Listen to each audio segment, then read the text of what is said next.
cerros de Escobar me columpiaba la hamaca en mi pueblito natal, con el arrullo tan suave de la canción de mi madre.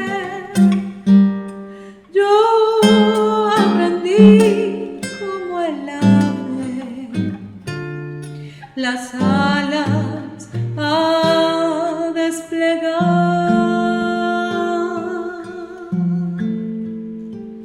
Por mares he navegado, crucé diversas fronteras, amé y también fui amada, pesar y alegría sentí, pero he de volver a ti con polvos de mil caminos para buscar el abrigo de aquella infancia feliz.